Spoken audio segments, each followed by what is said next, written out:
All right, let's talk about a story that sounds like it's straight out of a movie. It's part true crime, part history lesson, and it all centers on one very specific, very priceless vineyard.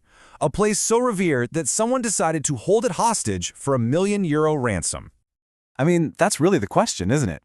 Who would do something like this? It's the kind of act you just can't fathom. It's like taking a spray can to the Mona Lisa or a sledgehammer to Michelangelo's David. To even begin to understand the crime, you first have to understand the target. So, set the scene. It's a freezing cold winter night in Burgundy, France. Snow's on the ground, and under the moonlight, a figure slips out of the woods and starts moving through these rows of dormant grapevines. He's not there for a quiet walk, though. He's there to attack a living, breathing treasure. Okay, let's get right into the details of what happened. Because this wasn't some random act of vandalism. No, this was a targeted, almost surgical assault on a piece of French national heritage. The way he did it is just chilling. The attacker moves with this incredible precision. He finds two very specific vines out of thousands, takes out a cordless drill, and bores a hole right into the base of each one. Then, he pulls out a syringe and injects a common weed killer, a poison, straight into the plant's heart. And the really cruel twist? Winemakers used to use a similar syringe technique to save vines from pests. He turned a tool of healing into a weapon. So this immediately begs the question, right? Why go through all this trouble? Why this one little patch of land? To understand the motive, we really have to dig into what makes the wine from these vines, Domaine de la Romanée-Conti, or DRC for short, arguably the most sought-after wine on the planet. And the answer? Well, it's not simple. It's not just one thing. It's this perfect storm of centuries of history, a one-of-a-kind piece of land, and what you can only describe as an obsessive, almost fanatical devotion to perfection. The history of this place is just incredible. It goes all the way back to monks in the 13th century. But the real drama, the moment it became truly legendary, was in 1760. The Prince of Conti gets into this huge bidding war with none other than Madame de Pompadour, the powerful mistress of King Louis XV. The prince wins, pays an absolutely insane amount of money, and then, get this, he immediately takes the wine off the market. He reserves it exclusively for his own lavish parties. Its mythical status was pretty much sealed right then and there. Another huge piece of the puzzle is control. DRC holds what's called a monopoly over two of the most famous vineyards in the world, Romanée-Conti itself and its neighbor, La Tâche. What that means is they, and only they, can make wine with those names on the label. It's like if a single artist had the exclusive rights to use a specific magical color that no one else could touch. But if you really want to understand the price tag, it all boils down to scarcity. A level of scarcity that is just hard to wrap your head around. And it starts with this number, 3. 3 entire vines. You see, because of DRC's ridiculously meticulous organic and biodynamic farming, the very old age of their vines, and this intense pruning process they do to concentrate the flavors, It takes all the grapes from those 3 whole plants to produce just one single bottle of their top wine. Just let that sink in for a second. The entire yearly output of 3 plants fits into one 750 milliliter bottle. It's unbelievable. And this chart really puts that scarcity into perspective. The main Romanée-Conti vineyard makes only about 450 cases a year for the entire planet. Now, compare that to another super famous, super expensive wine, Chateau Lafite Rothschild.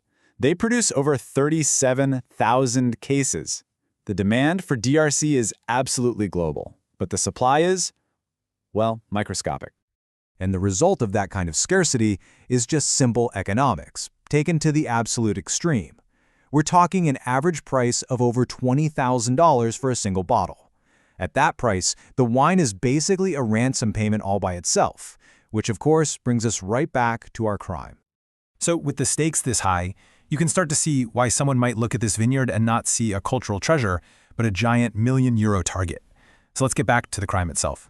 So a package shows up at the home of the head of the winery, Aubert de Villaine. And inside, there's this incredibly detailed hand-drawn map of the vineyard, marking every single one of its 20,000 vines.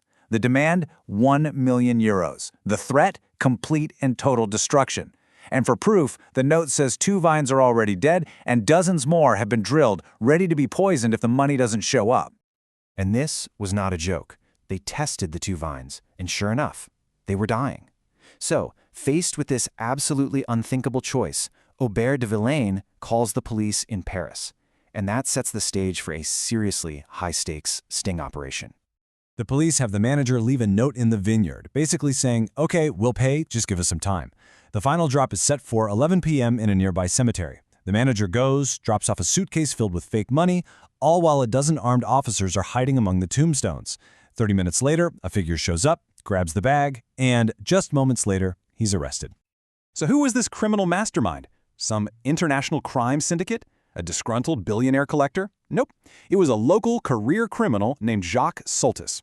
And here's the really bitter, ironic twist. Years ago, as a teenager, Soltis had actually been kicked out of a local winemaking school for bad behavior. His own path in the wine world was cut short decades before he came back to try and destroy a piece of it. The aftermath was this mix of real tragedy and incredible relief. That threat about 80 other vines being drilled, it turned out to be a bluff. Only the first 2 vines were actually harmed. The vineyard itself, the priceless land, was saved. Jacques Soltis, however, ended up taking his own life in his prison cell a few months later, before he ever stood trial. His son was also arrested as an accomplice. So, when the dust settles, what do we take away from this absolutely wild story? I mean, it's more than just a bizarre crime. It's almost like a modern-day fable about what we value. This whole affair really shows that when something becomes legendary, when it becomes that valuable, it also becomes uniquely vulnerable. It was a collision of 2 worlds, the slow, patient, generational work of centuries on one side, and a violent, get-rich-quick scheme on the other. Thankfully, in this case, heritage won. But it was a pretty scary reminder that what one person sees as priceless history, another just sees as a big payday. Which really leaves us with one final, kind of chilling question. In a world where anything valuable can become a target, does making something priceless just paint a bullseye right on its back? It's a tough thing to think about for anyone who cares about history, art, or culture. Thanks for tuning in.